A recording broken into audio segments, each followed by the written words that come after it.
que Brendan Gallagher est confortable. En tout cas, en carrière, là, les Leafs et les Bruins, c'est des clubs qui lui donnent quelque chose, là, qui apportent quelque chose, peut-être sur le plan émotif. Comment, justement, tu penses que pour Gallagher, ce type de match-là, les rivalités peuvent permettre de garder la foi en lui comme joueur de hockey? Oui, mais je pense que c'est des émotions réelles. Puis Gary amène toujours beaucoup d'émotions. Mais je pense que c'est encore plus facile pour lui, ces games-là, côté, là, amener ces émotions-là. Un samedi soir contre Toronto, des games contre Boston. C'est des bonnes rivalités, puis ça monte les émotions. Puis c'est une grosse partie de sa game. Es-tu capable encore d'identifier des endroits où ce gars-là peut améliorer sa game puis vous aider un peu plus, même à ce stade-ci de sa carrière, Martin? Oui, non, je trouve qu'il va aux bonnes places sur la glace. Je l'ai toujours dit, il a toujours été habitué d'être en avant du net, d'être un F1 sur le forecheck, tout ça. Puis je trouve qu'il joue beaucoup plus la game. Puis c'est quand il continue dans les endroits où dans sa carrière, il n'a pas eu autant de touches dans ces endroits-là. C'est continuer à améliorer ses touches dans ces endroits-là qui sont pas... C'est sûr, les touches en alentour du net, il est très confortable avec ça. C'est continuer à améliorer ses touches dans l'espace où c'est un endroit où il n'est pas habitué d'être. Puis, mais moi, j'aime aussi qui est. C'est continuer à améliorer ses touches-là quand il s'en va dans ces endroits où c'est pas nécessairement un endroit où pour la grosse majorité de sa carrière, il y a eu beaucoup de touches dans ces endroits-là. Puis on lui demande de continuer à travailler là-dessus. Salut Martin. Hier, David Savard et Kaden Goulet, après le match, disaient on aurait été prêt à tout pour permettre à Kaden Primo d'avoir son jeu blanc. Ton équipe cette année est 5e en termes de tirs bloqués en moyenne par match. À quel point c'est gros, c'est significatif pour une culture d'équipe qu'on tente d'implanter ça? Mais moi, c'est des non négociables. C'est bloquer des lancers. Ça fait partie de la game. Puis tu peux pas juste choisir quel lancer bloquer, quand les bloquer. Il faut que ça fasse partie de notre ADN. Comment tu évaluerais l'importance d'Alex Newhook pour ton équipe? Mais présentement, il joue des grosses minutes comme joueur de centre. Il joue le premier avantage numérique. Fait que son temps de glace il est élevé. Fait que c'est important qu'il joue la game et qu'il soit responsable. Puis je pense qu'il continue à s'améliorer dans ces départements-là. Il donne du bon hockey présentement. Salut Martin. Bonjour. J'ai envie de te parler de ton désavantage numérique. On en a parlé brièvement hier, qui est parfait en 5 matchs, mais c'est une question de système, c'est une question de confiance, de fierté dans tes gars? C'est tout. C'est pas une chose. C'est sûr, notre structure fait une grosse partie de ça parce qu'il faut que tu sois prévisible pour nous autres.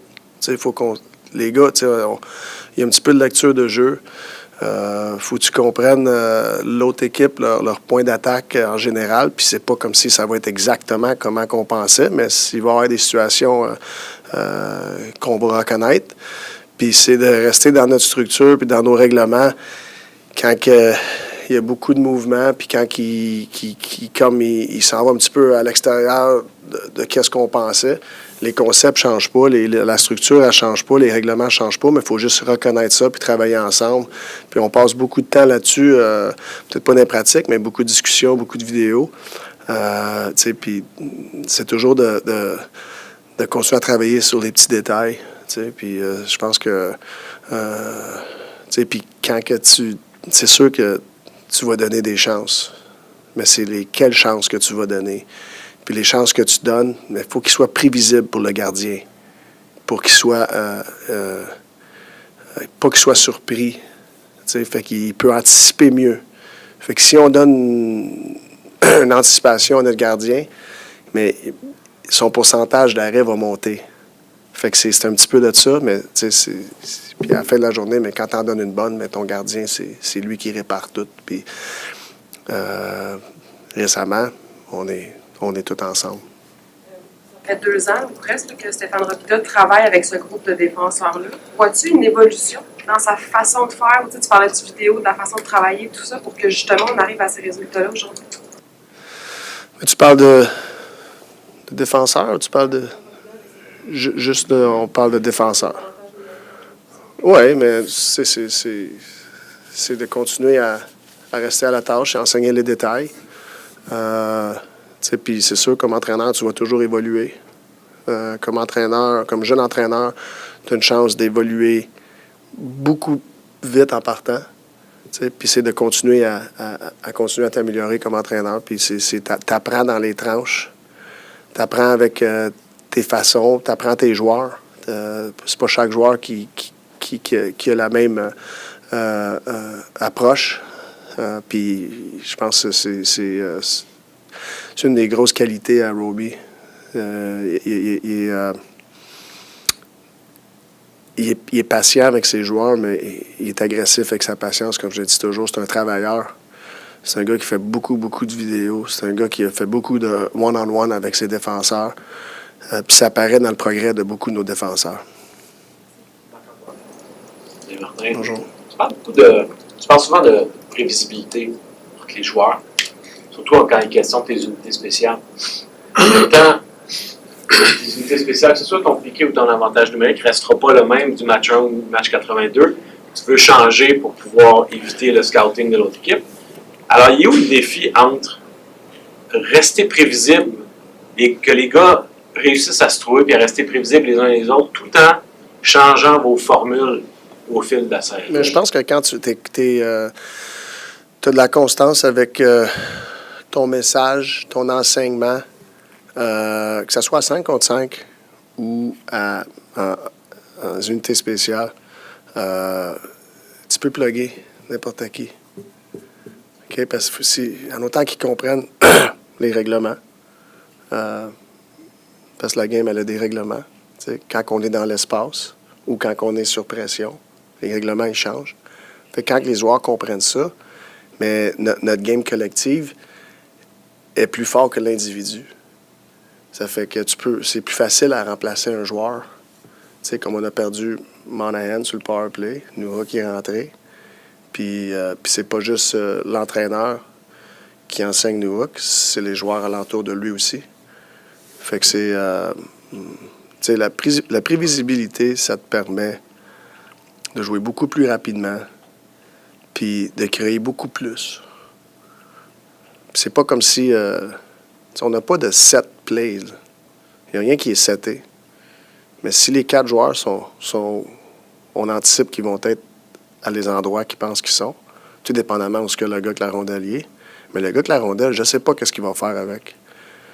Mais il va avoir des choix. Puis, je voulais aussi te demander à propos de Jake Evans. Je ne sais pas si les gars, dans la dernière portion de match de la saison, se donnent des objectifs personnels, des trucs sur lesquels ils veulent travailler. Mais quand tu vois le genre de joueur qu'il est, dans quelle facette de sa game il peut aller prendre un pas en avant? Ben, je pense que c'est son côté offensif. Il y en a de l'offensive. Puis c'est continuer à améliorer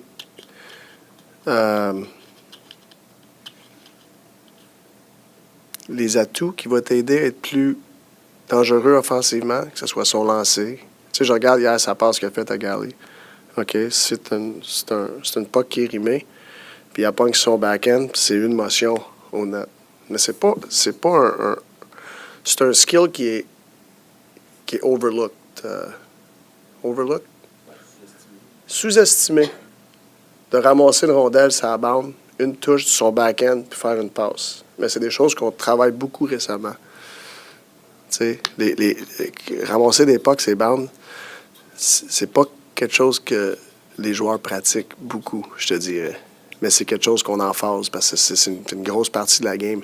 Offensivement, défensivement, puis sortir une rondelle, ce skill-là, il est partout sur la glace. Puis si tu es à l'aise dans ces moments-là, mais tu ne meurs pas avec la rondelle.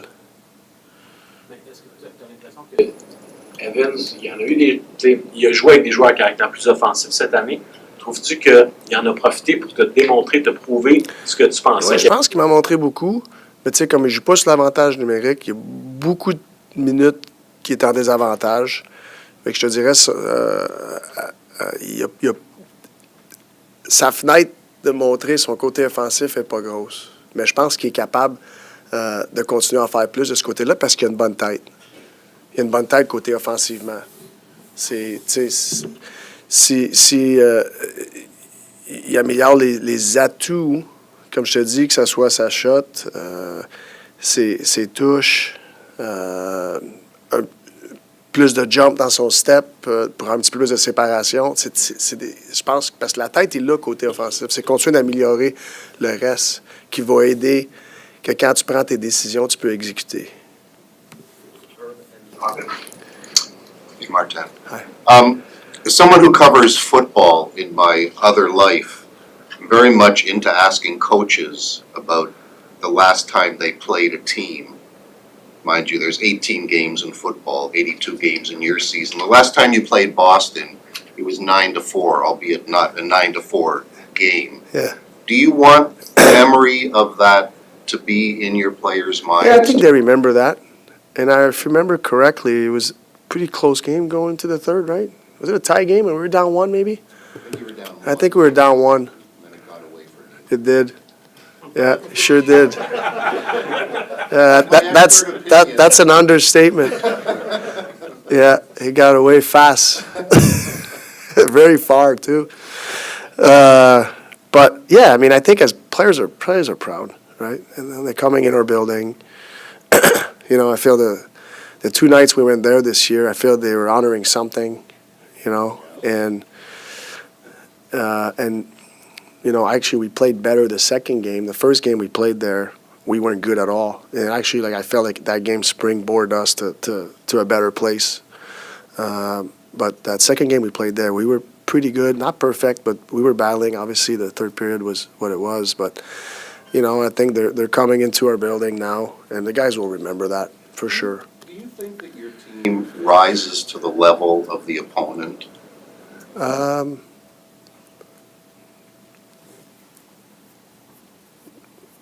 At times, I feel we're definitely a group that's very alert when we know what we're going against.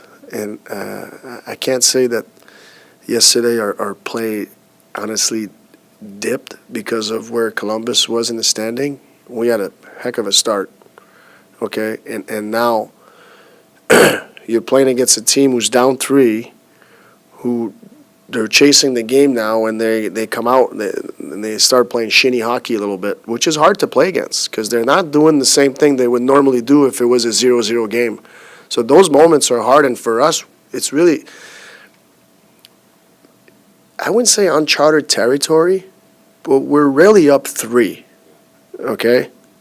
And that early, that the hockey that's being played, it's not what we prepared for. Because they're chasing the game and they're doing things differently. You know, it's like pawn hockey, right? Which is hard to play against. So I felt like we adjusted ourselves throughout the game. We understood that, and I thought we played a pretty smart second half of that game. First period, we just took too many penalties, and then they were coming with, you know, a lot of unpredictability, so to speak. That's harder to play against. But I felt we adjusted. So I don't know if you referred as yesterday. I didn't feel our play dipped yesterday. We managed a situation that we're not often in, but I really loved our start. Even the Toronto game loved our start, and then they iced the kicker with the window being broken. 11 minutes of downtime where we were coming really hard. It kind of broke a little bit of the momentum we had. So I was praying for not that yesterday. But we took penalties instead. Yep. Football reference. I was a football writer. Yeah. Icing the kicker. That's nice. Yeah. A couple of things on the power play. Yesterday you mentioned the volume shooting that they were doing and shooting from everywhere. And if you look, you've talked about how the development of your power play, which is not a volume shooting power play, right? I mean, if you look at the shot numbers, it's tend to prioritize quality. Are there times when that needs to change? That you have to have more of a shooting mentality as opposed to looking for. I trust my eye. When my eyes see, like I don't want us just to shoot pucks. Just it's got to be intentions why we're shooting the puck. We have people going there. We have people there. You can't shoot the puck and be a routine save for the goalie, for me, on a power play. Well, it's not turnover, but it's a whistle probably, or, but, if you create a shot with no traffic, but guys are converging and it's a shot for a rebound and stuff, it's a different story. It creates chaos. They get them out of their structure. But it's a fine line, and if your power play is struggling and you look at your shot volume, well, you're probably going to say, boys, let's just have a shooting mentality here and it's simplify. But if that's going to be the mentality, then the guys have to be at the net. There's plenty of ways to do it. You just got to be on the same page. If we're going to be a shooting mentality, well, there's going to be less movement and we're just going to have guys in front, So you got to be on the same page. Earlier when you're talking about working on retrieving ribs on your backhand and that touch, when you say the game speaks to you, could you describe the process of listening to the game one night and delivering it in practice the next day? Like, how does that work? It's a lot of that. There's so many things. We can go out there and work, but it's got to be purpose behind the work. So, like today, to me, it was an individual day. To me, it's like going to the driving range for a golfer. To me, it's going to the short game area, working on flops, bump and run. Like, to me, you don't always improve at playing golf by going out and playing 4 holes. Sometimes you improve by just working on your chipping and on your driver, whatever it is. And today was that kind of day. But when we look at our game collectively, we always use what the game is telling us and to go work on that in practice. Because you can just go work. But if there's no purpose behind your work, it's hard to evolve as a team. So whatever our set time is out there, we definitely bring stuff to improve our game based on what the game is telling us. And you can't pick 5 things. Because sometimes you think that there might be like 3-4 things that we need to correct. You got to pick the most important one at that time. And that's what you go work on. Or else like it's too hard to get good at 3-4 things collectively. You just pick one more, the most important one, and do that. The next time we'll focus on the next one. But we do that after every game. We want to have purpose in our practices. Le temps de glace de Jayden Struble, même avant qu'il se blesse, avait commencé à descendre un petit peu par rapport à. Il était monté à 17, 18, 19, presque 20, les plus proches un peu en bas de 15. Est-ce que c'est volontaire de recentrer un peu, justement, ou peut-être pas recentrer, peut-être pas le bon mot, mais de réduire un peu sa tâche? Je sais pas, avant qu'il se blesse, y avait-tu des blessés? C'était quoi? Peut-être on a 7 gars en santé. Je m'en souviens exactement. C'est un petit peu de contexte. Fait qu'il faudrait que je retourne puis regarder. Mais c'est sûr, en général, plus tu joues bien, plus tu forces l'entraîneur à t'en donner plus.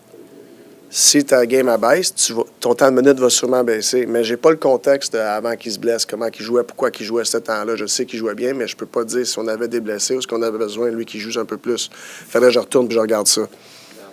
Je vais te poser la question présentement, là, c'est sûr qu'il il est revenu de sa blessure, mais est-ce que tu sens que sa game elle a baissé un peu, ce qui fait qu'il y a peut-être moins de tâches? Je te dirais que n'est pas au niveau aussi qu'il nous a montré, aussi constant. Non? Short and sweet. La première saison pro, que justement le volume de match est plus élevé que par les années passées. Est-ce que tu sens qu'il y a peut-être une fatigue, peut-être une espèce d'érosion? Il peut toujours avoir des affaires. OK. Comme jeune joueur, quand tu rentres dans la ligue, tu sais, c'est tout nouveau, tout le fun, telle énergie. Dans n'importe quoi, nouvel job, OK? Mais il y a un moment donné où tu embarques dans la normalité. La normalité. Fait que pour un jeune joueur, nous autres, c'est quitter quand tu embarques dans la normalité. Puis là, il est dans la normalité, puis il faut savoir c'est quoi qu'on a vraiment. T'sais, fait que c'est comme jeune joueur, c'est de s'adapter à la normalité, puis c'est quoi les actions, puis ta préparation, puis tout, parce que c'est sûr, quand tu arrives, n'importe quoi, ton énergie est là, ton enthousiasme est là. Fait que c'est de travailler dans la normalité. Excuse-moi de encore relancer là-dessus. C'est ça présentement son défi. Est-ce qu'il pourrait se retrouver dans la rotation avec Jordan? Je sais pas encore. Martin, tu en parlais tantôt avec Andréane, mais le jeu en infériorité numérique, les 7 derniers matchs, c'est 21-22. C'est 95%. C'est insoutenable. Mais pour la grande majorité de la saison, c'est plus 72, 73, 75%.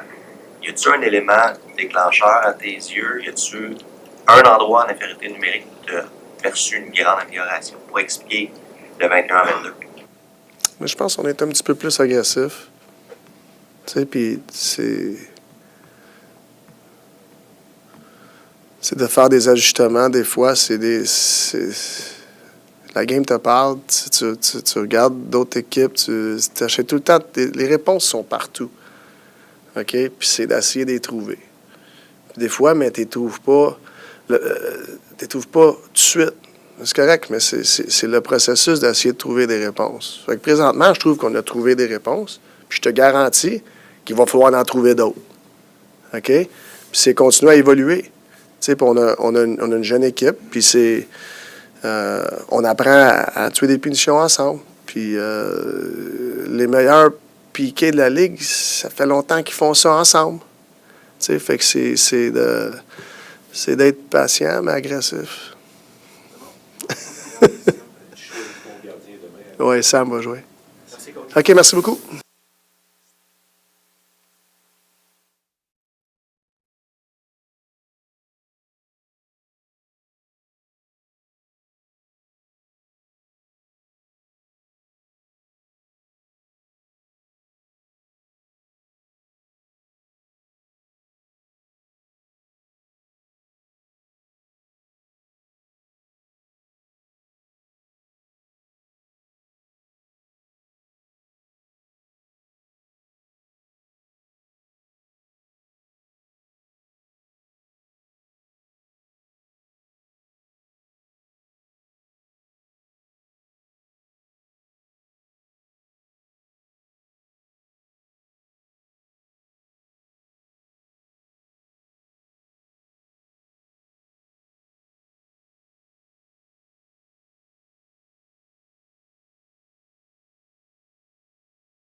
And you want to respond, but I think there's enough motivation to play well.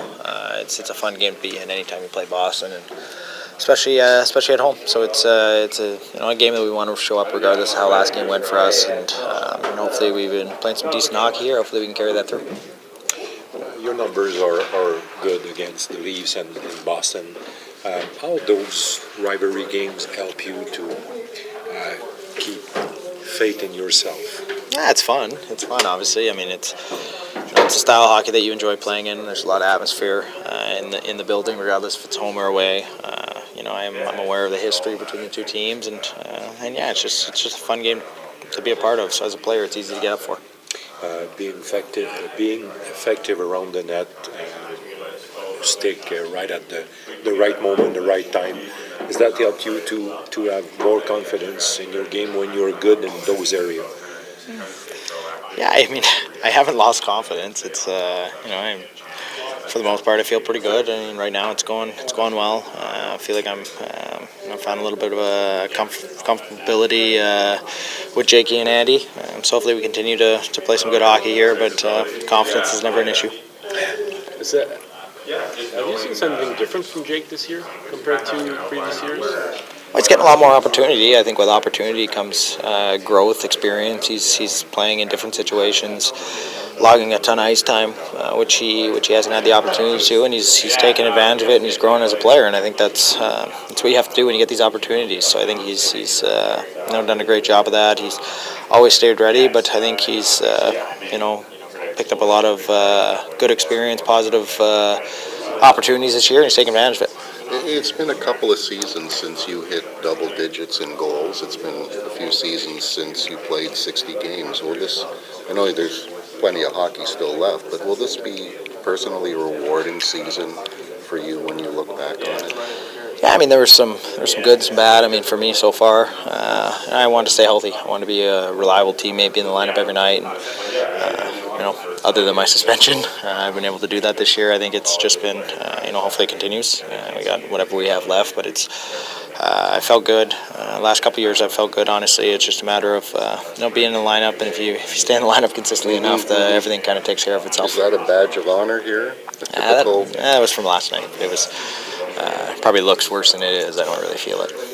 The health aspect, I mean, the fact that you've been able to remain healthy must give you a great motivation, great boost of confidence, say, okay, my body can hold up. No, I've honestly felt that way the last few years. Last year I dealt with an ankle situation that was kind of out of my control, and it was frustrating because I did feel this way. I felt healthy, and I just so you do the same thing in the summer. You take care of yourself and you prepare yourself for a long season. Obviously there's a decent stretch to go here towards the end of the year, but that was one of the things I wanted to focus on was obviously taking care of my body and being in the lineup every night. Look, there's not much that we can say.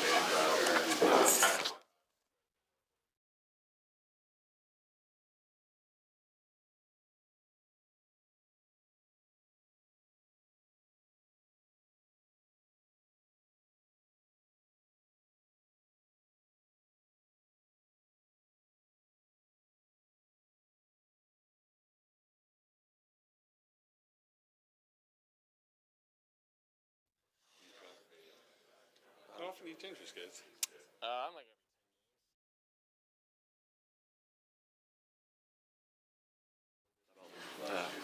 the position you prefer to play. Do you prefer to play wing or center in a perfect world?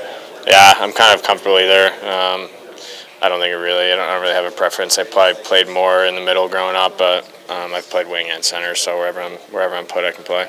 So nothing more than that? Yeah, not really. Yeah. How about the familiarity on the power play? Look at the goal that Slav scored last night. The fact that you got Cole, Slav set up on either side. Yeah. How much is the familiarity playing into the power play right now? Yeah, I think it's huge. I think we got a lot of threats on our power play. I think we can score from a lot of different areas. Like you said, Slav and Cole both being on flanks, I can both rip it. Pretty big shot threats, but can also make plays there. And for me, just coming to the unit there and trying to get comfortable with the guys around me, trying to know their tendencies and kind of how to work off them and how to put myself in better positions to support and get the puck. And it's been going pretty well, I think. What's your favorite part of being on a power play?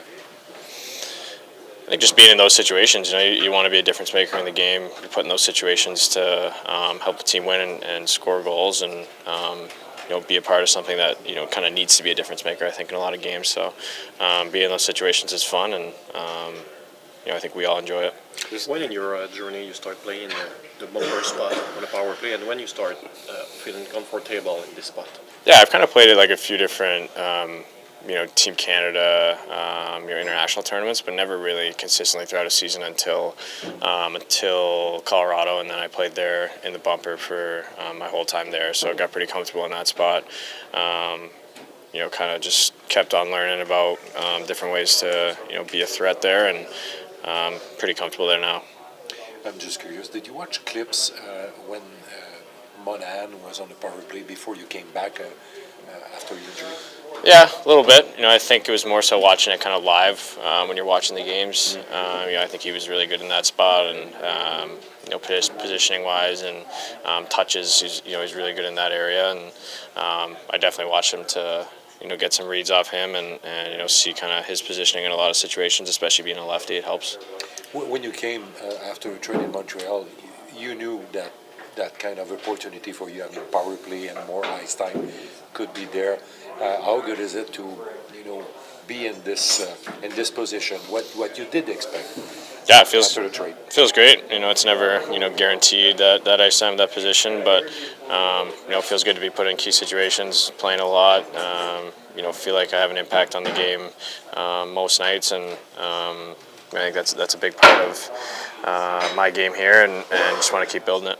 I know your mindset as a player is on this season, but if you think a little bit about the next season, what do you think of the idea about playing with Kirby Dak maybe on the same line? Yeah, I think it's exciting. Try not to look too far to the future, but the possibilities there. And Docker being out this year hurts us, I think, a bit. And I think at the beginning of the year we had some chemistry there, and it was fun playing alongside him. But I think we can work off each other pretty well there, and being a big body and with my speed, I think could be a pretty fun combo. And I don't think it's out of the question to kind of look there and see the possible connection. Thank you, Alex. Yeah, thanks. What do you like from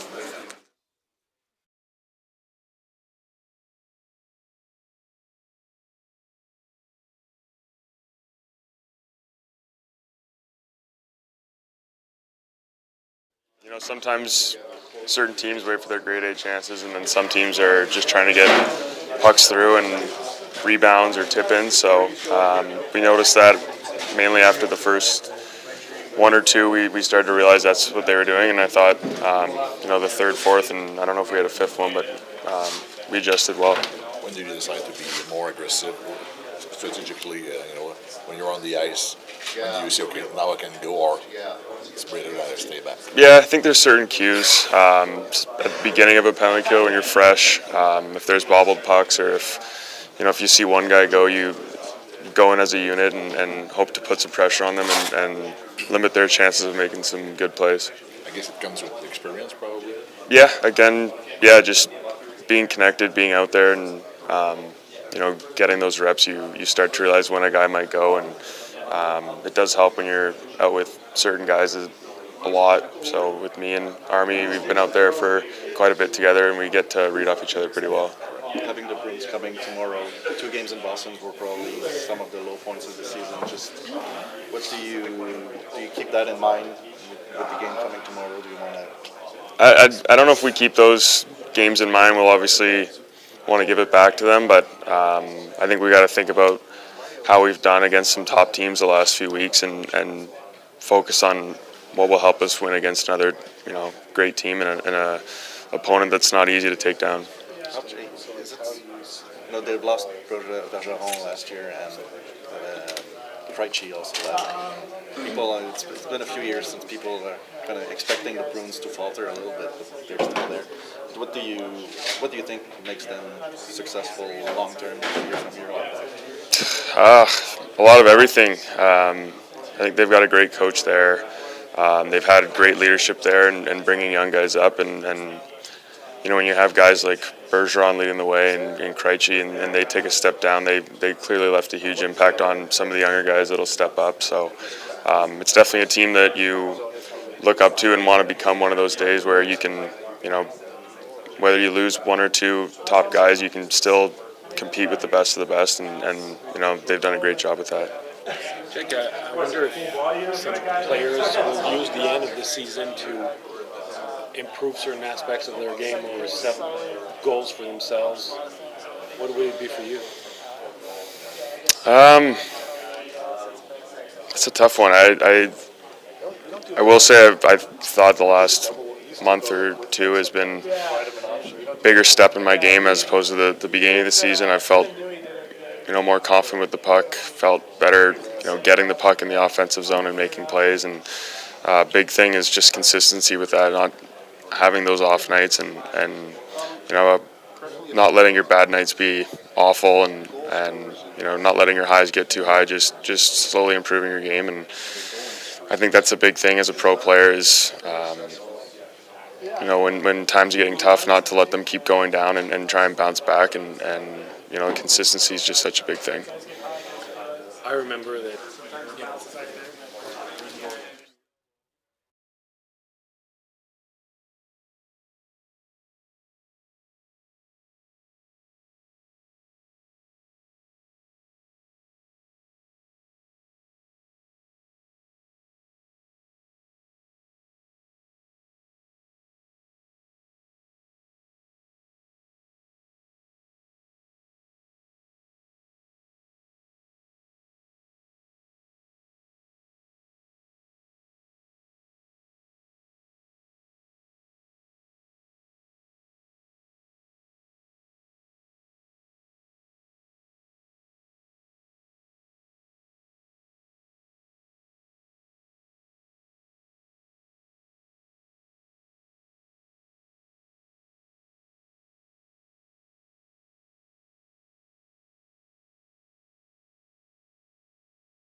Cole, recently you have more passes than goals, and we all know you love scoring goals. So how do you analyze your game right now? All around game, I feel pretty good. I think, stat-wise, I don't really look into that. I think more opportunities, while you're out there, and I've been getting a lot of looks. So, the game feels in a good spot. I think the team's been playing well, and I'm just going to continue building off that. You still continue to shot a lot, so it's only a question of chance, maybe? Or... I might never score again, so we'll see how it goes. So? No, I'd be concerned if I wasn't getting opportunities that look. So at some point they're going to go in, but just going to keep going and keep shooting. Game against the Bruins, how much do you get up for that? Yeah, they're fun. Obviously, it's fun going to their building too. But anytime you get the chance to play at home against them, it's fun. And obviously, they're a really special team, and we'll be ready for that Thursday. It's very exciting, and I know the fans will get up for that one. Where do you think about that past game against the man game? You guys were with them up into the second, but got away in the third. Yeah, I think we're right there with the good teams, and it's usually around the second period where we're close. So just got to get over that hump. I think penalty-wise, kind of not shooting ourselves in the foot, that way, but just sticking with it, opportunity-wise, having a good start and playing a full 60 minutes. How much is impressive as your forward perspective to see Savvy and Caden Goulet blocking this amount of shot each night?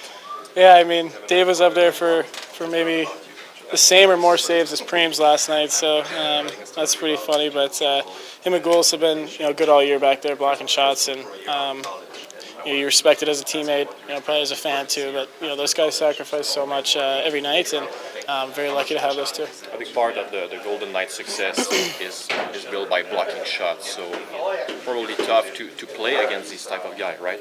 Yeah, for sure. You always kind of got to beat their first layer, and I think that's what makes it so hard. Getting in lanes and things like that. But I think having good shot blockers on the team is always huge. Thanks. Cole, what do you, when you look at what's happening in the NHL this year, the goals that are being scored, and you watch the highlights, what is it about this season in the NHL that mainly jumps at you? Is there something about this season in the NHL that, whoa, it's something that's a characteristic of this year in particular? Not really. Been in the league for like 3 years, so haven't really been around it too much. But no, it's just guys are getting better. There might be more goals scored than ever before, but nothing too crazy jumps out at me. There's somebody coach like Marty who set the practice like you guys had this morning, puck retrieving, deflection from the net. How important is that part of the game code for you and for the team?